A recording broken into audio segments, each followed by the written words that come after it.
What's up, it's your boy, I Know Mercy, the Mad Hatter. I'm here today to talk about the 12 minutes of gameplay that IGN just released about Darksiders 3. And I know I said that I was gonna have a more informed, full opinion on Darksiders 3 when they eventually released some gameplay. And honestly, I didn't think it would happen this quickly. I mean, the teaser trailer just released like 3 days ago, and we already have some gameplay. Now, it's pre-alpha build, so it's not perfect or anything like that, and they still have a lot of things to, change and update and flesh out. But hey, we do finally have gameplay, and it actually looks pretty good. I mean, not perfect or anything like that. It still has a lot of rough edges to go around, but as far as gameplay trailers go, this is actually pretty solid.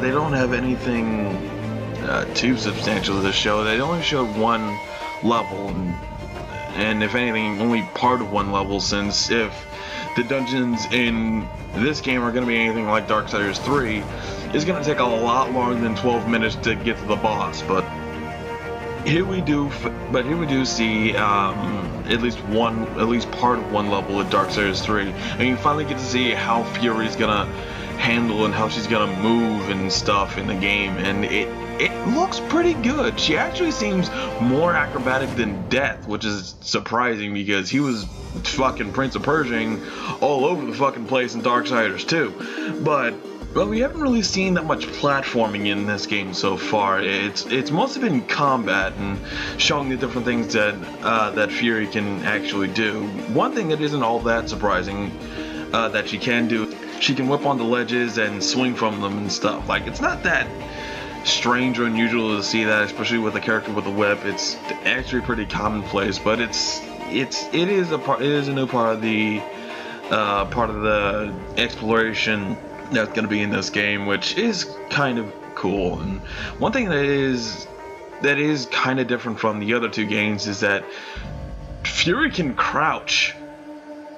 She can fit through small openings and stuff, which, okay, that gives you more opportunities for exploration and hiding items and treasures and unlockables and stuff like that. Like, just hiding little Easter eggs that you couldn't get to with bulkier characters like War or Death.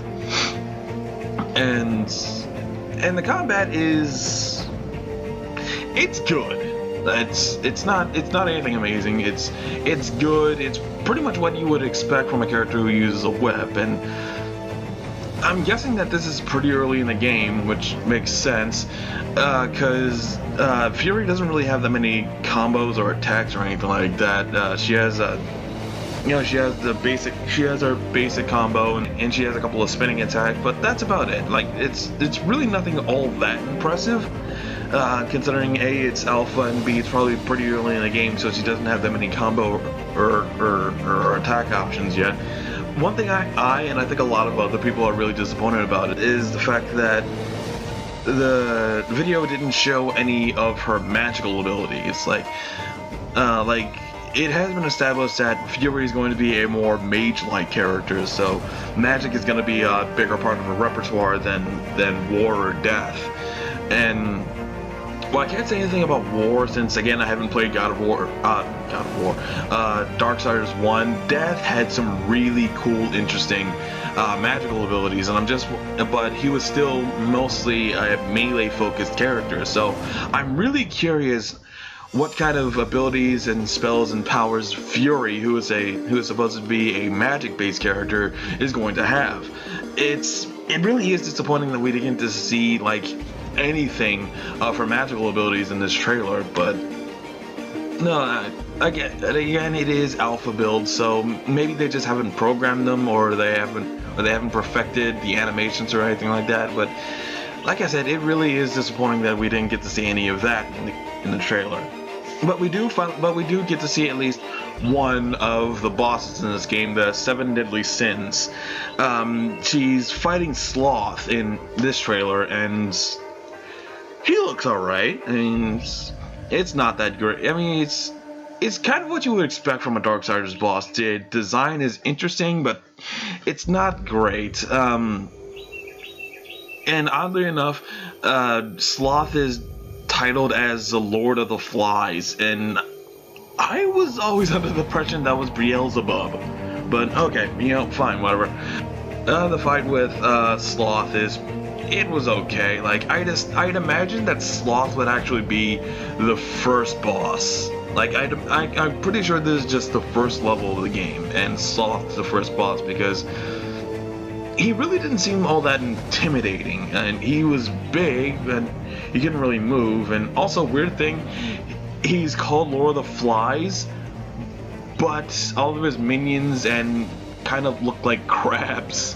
Like, I'm guessing they're just beetles, but that's not flies, but he's insect themed, so okay, whatever. The boss was fine. It wasn't that great. Like, it wasn't that great. It had the traditional Darksiders feel to it. You do a thing to make the boss vulnerable, then you go in and kill him. In terms of gameplay, it looks pretty good for an alpha build, which is all you can really expect from this at this point in time. Just something that looks functional.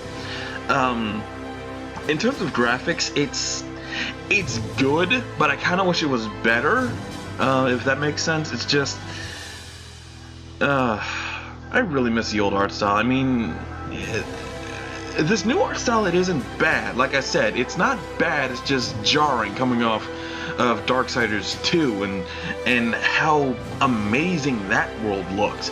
It's just, it seems brighter and more cartoony, which I know that games have kind of been steering towards that a lot more lately, and for the most part, I'm glad about that. It's just here, with the subject matter and the world that they're trying to build, it seems like you would go for less cartoony. I mean, Darksiders 2 was still kind of cartoony, like it wasn't really realistic, and it really couldn't have been with the characters that they were using, but it had a darker edge to it that I think it's missing from this. It's missing from this, and I get it. It's not the same art department as it was in the first two games, and they are doing a pretty good job of mimicking Joe Madureira's his basic art style, but like it's kind of like when you're reading a comic about a new character, but the original writer, for whatever reason, it was taken off the book and someone is brought on, and they do a good enough job with the character, but it's a difference between a writer who knows a lot about the character and the writer who actually created the character, you know what I mean? Like, it's a good imitation, but it's not exactly the same. But other than that, other than the basic art design not feeling great, overall, the animation, the graphical fidelity, or at least from what I can see of it, it's the basic art design of the world. It really is great. I'm really interested in seeing where they go with this, the kind of environments and worlds that you can see, because I really hope that we aren't just on Earth for most of the game. I know that we were mostly on the post-apocalyptic Earth in Darksiders 1. But after seeing all the cool worlds and dimensions and realms that Death got to explore in Darksiders 2, I think it'd be a step back to just go right back to exploring post-apocalyptic Earth. I mean, sure, you can get a lot of mileage off of that design, but it's not the same as going through the White City or Hell or the realm of the Makers, or that frozen place the Crowfather hung out in at the beginning of the first game. It's just, I think it would help the game a lot if the worlds were a bit more diverse. The last thing I really have to say is the music, in that there wasn't any. For the most part, the video was silent. Like, there was no background music at all, and I gotta imagine that they're still working on it, because when Fury got to Sloth, it kicked in with background music, but it was really kind of stock, generic boss battle music. It really wasn't all that great, and it was nothing compared to Darksiders 2 music. The The composer for Darksiders 2 was fucking amazing. That soundtrack was, it was pure ear candy, man.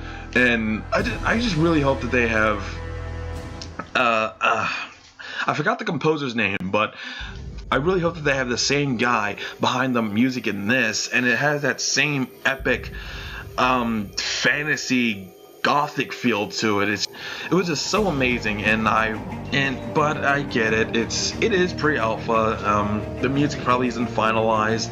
A lot of stuff isn't finalized.